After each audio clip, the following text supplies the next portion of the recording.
लोकसभा में अखिलेश का सरकार पर जोरदार हमला।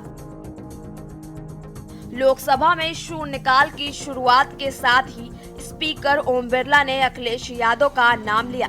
अखिलेश ने संभल का मुद्दा उठाते हुए कहा कि संभल भाईचारे के लिए जाना जाता था, लेकिन संभल के भाईचारे को गोली मारी गई है। संभल में खुदाई सौहार्द को खोद देगी। उन्होंने संभल की घटना को सोची समझी साजिश बताते हुए कहा कि ये सरकार संविधान को नहीं मानती। संभल जो इसलिए जाना जाता था कि भाईचारे के साथ वहाँ रहते हैं लोग, वहाँ अभी से नहीं, सदियों पुराना भाईचारा हजारों साल से इसी तरह रहते आए हैं। लेकिन अचानक ये जो घटना हुई है, ये सोची समझी रणनीति के तहत वेल प्लान्ड हुआ है और वहां के भाईचारे को गोली मारने का काम हुआ है। जो घटना हुई है वो सोची समझी साजिश है। वहां जो खुदाई की बात लगातार अध्यक्ष महोदय देश में कोने कोने पर भारतीय जनता पार्टी और उनके सहयोगी और समर्थक शुभचिंतक बार बार खुदाई की जो बात कर रहे हैं अध्यक्ष महोदय, ये खुदाई जो है हमारे देश का सौहार्द, हमारे देश का भाईचारा, हमारे देश का गंगा जमुनी तहजीब को खो देगा। प्लेसेस ऑफ वर्शिप एक्ट है। पहले चुनाव 13 नवंबर को होना था, 20 नवंबर को कराया गया। 19 नवंबर को सर्वे की याचिका दायर की गई। दूसरे पक्ष को सुने बिना सर्वे का आदेश दे दिया गया। एक बार 2.5 घंटे सर्वे का बाद जब ये हो गया कि अब रिपोर्ट कोर्ट में पेश की जाएगी, फिर सर्वे की क्या जरूरत थी। लोगों को पुलिस से नमाज पढ़ने से रोका गया। लोगों ने दोबारा सर्वे की वजह जाननी चाहिए तो पुलिस प्रशासन ने बेकसूरों को गोली मारी। संभल में माहौल बिगाड़ने वालों और पुलिस प्रशासन के अधिकारियों पर कार्रवाई होनी चाहिए। ये लखनऊ और दिल्ली की लड़ाई है। संभल के शाही जामा मस्जिद के खिलाफ 19/11/2024 को सिविल जज सीनियर डिवीजन चंदौसी संभल में एक याचिका डाली गई। कोर्ट ने दूसरे पक्ष को सुने बगैर उसी दिन 19/11/2024 को सर्वे के आदेश दे दिए। ताज्जुब की बात है संभल के जिलाधिकारी संभल और पुलिस अधीक्षक संभल आदेश को पढ़े बगैर 2 घंटे के बाद सर्वे के लिए पुलिस बल के साथ शाही जामा मस्जिद पहुंच गए। जामा मस्जिद की कमेटी, जनप्रतिनिधि, उलेमा इकराम, सभी अधिवक्ताओं ने सहयोग दिया। जिलाधिकारी संभल और पुलिस अधीक्षक संभल ने 2.5 घंटे सर्वे के बाद कहा सब सर्वे पूरा हो चुका है और अब रिपोर्ट कोर्ट को भेज दी जाएगी। लेकिन दिनांक 22/11/2024 फ्राइडे को जुमे की नमाज के लिए लोग नमाज अदा करने के लिए जामा मस्जिद पहुंचे, लेकिन पुलिस प्रशासन ने बैरिकेड लगा दिया ताकि लोग नमाज न पढ़ सकें। राज्यसभा में संभल हिंसा पर बोले राम गोपाल यादव। वहीं राज्यसभा में सपा सांसद राम गोपाल यादव ने संभल हिंसा पर कहा, 24 नवंबर को सुबह 6 बजे पूरे संभल में पुलिस तैनात कर दी गई। संभल के लोगों को पता ही नहीं था कि पुलिस क्यों तैनात की जा रही है। कुछ देर बाद डीएम, एसएसपी, वकील और कुछ लोग पुलिस के साथ ढोल बजाते हुए मस्जिद में घुस गए। भीड़ को शक था कि मस्जिद में तोड़फोड़ करने जा रहे हैं। एसडीएम ने पानी की टंकी खोली और जब पानी बाहर निकलने लगा तो लोगों को शक हुआ कि उनमें कुछ गड़बड़ है और फिर वहां अशांति फैल गई। पुलिस ने गोलियां चलाई, 5 लोग मारे गए, 20 लोग घायल हुए। सैकड़ों लोगों पर केस दर्ज किए गए और कई लोग जेल में हैं। जो पकड़े गए उन्हें बुरी तरह पीटा गया। रामगोपाल यादव ने कहा, मेरा और कई अन्य लोगों का मानना है कि उत्तर प्रदेश में पहले जो चुनाव हुए थे उसमें पड़ोसी जिलों की पुलिस ने किसी को वोट नहीं डालने दिया और जबरन चुनाव अपने कब्जे में ले लिया। यह सब एक तरह से उस बात से ध्यान हटाने के लिए हुआ। अरे गाड़ी हमारी खड़ी हुई यार, भगा देंगे ये लोग। नहीं भगाएंगे सर, अखिलेश जी का कहना है कि ये सुनियोजित साजिश है, दिल्ली से होके। बिल्कुल सही उनका कहना है, सही कहना है, क्योंकि कैसे लोग आए, साबरमती फिल्म देख के बाबा जी ने ये करवा दिया, कब्बे यहाँ पहुंच गए और इस तरह से ये कुछ दंगा फसाद करवा के वो भी कहीं दिल्ली पे आ जाए। बदायूं के बाद संभल, बदायूं और अब 2.5 दिन नहीं, संभल, बदायूं, जौनपुर, अजमेर शरीफ, अभी क्या हजारों मस्जिदें हैं सबके नीचे। सर, आपको लगता है संभल बड़ा इशू है अडानी से?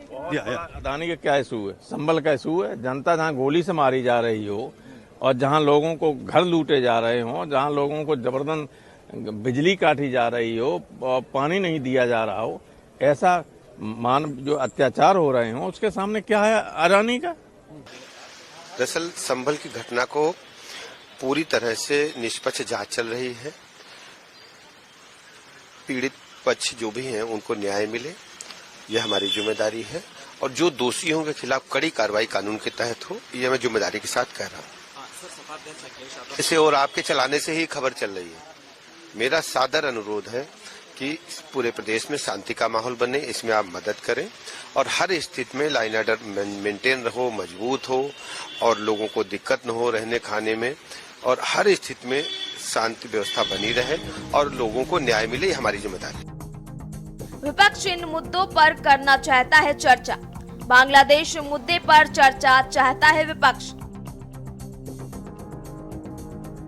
अडानी मुद्दे पर जेपीसी और उस पर चर्चा।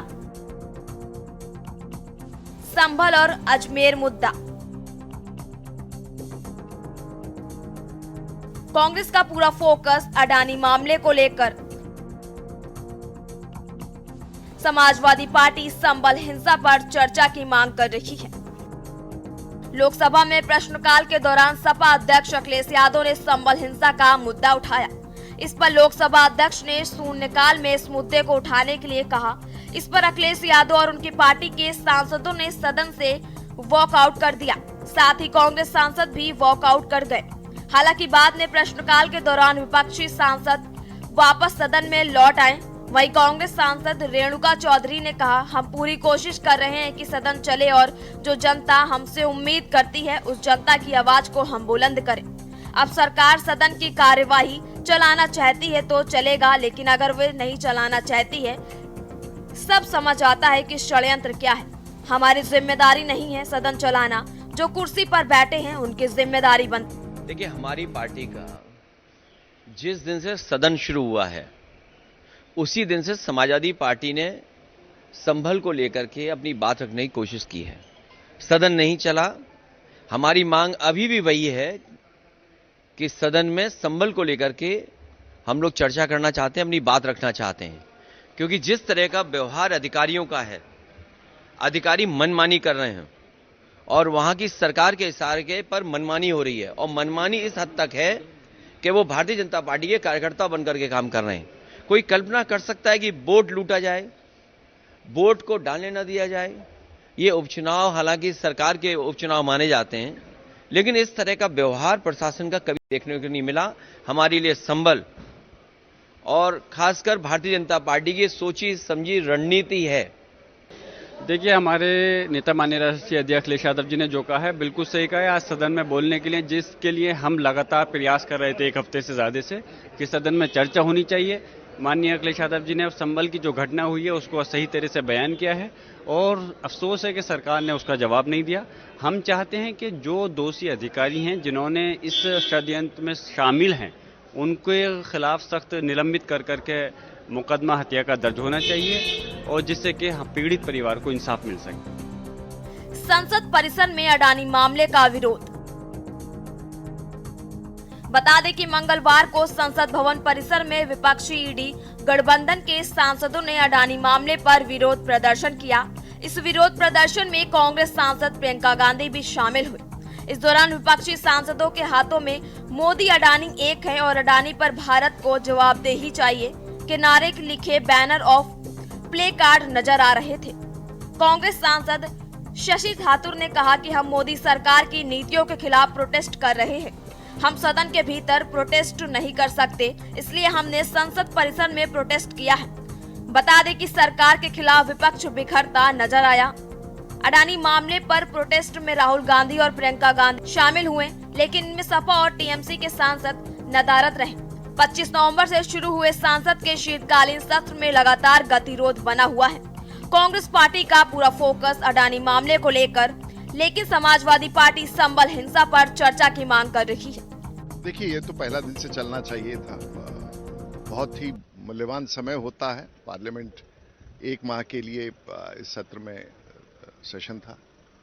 मैं समझता हूं कि सभी सदस्य अब पूरी तौर से मोमेंटम बिल्टअप होता है। पहले हफ्ते में मोमेंटम बिल्टअप होता है और 1 हफ्ते तक नहीं चला, तो आज से मान के चलिए, आज से ही पार्लियामेंट शुरू हुआ है। मोमेंटम बिल्टअप होगा, लोग भाग लेंगे, प्रश्नों का सिलसिला चलेगा, 0 आवर में लोग अपने अपने क्षेत्र के विषय उठाएंगे।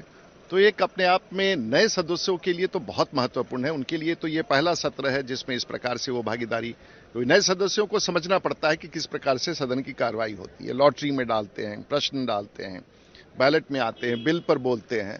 तो बहुतों के लिए अनुभव का समय, लेकिन साथ साथ बहुत सुखद है और चले, अच्छी तरह से चले। देश के हित का ये सबसे बड़ा सवाल है। विपक्ष सत्ता पक्ष की तानातनी का बनारस तक असर। उधर वाराणसी के बोजूबीर इलाके में स्थित उदय प्रताप कॉलेज के मेन गेट पर दर्जनों की संख्या में पहुंचे छात्रों और पुलिस के बीच में जमकर खींचतान और धक्का मुक्की हुई है। दरअसल दर्जनों की संख्या में छात्र सुबह कॉलेज में स्थित मजार पर हनुमान चालीसा का पाठ करने जा रहे थे। स्थिति को नियंत्रण में करने के लिए पुलिस ने 9 छात्रों को हिरासत में लिया। दरअसल यूपी कॉलेज के मजार का विवाद उस वक्त बढ़ा जब कुछ दिनों पहले सेंट्रल सुन्नी वक्फ बोर्ड की तरफ से वर्ष 2018 में कॉलेज प्रशासन को भेजे गए एक नोटिस के तहत छात्रों की अपने कुछ मांगे हैं कुछ लेके, लेकिन यहाँ जो आप सुरक्षा व्यवस्था देख रहे हैं, यूपी कॉलेज के जो प्रबंधन कमेटी है उनके द्वारा यहाँ पे पुलिस से ये मांग की गई थी कि यहाँ बच्चों के एग्जाम चल रहे हैं कई पालियों में, उसमें किसी तरह का व्यवधान ना हो। इसलिए उन्होंने मांग की थी कि साहब यहाँ पे कुछ बाहर के बच्चे भी चले आते हैं, तो पुलिस के अलावा यहाँ के प्रबंधन कमेटी के द्वारा कुछ यहाँ पे छात्र या टीचर्स लगाए गए हैं चेकिंग के लिए।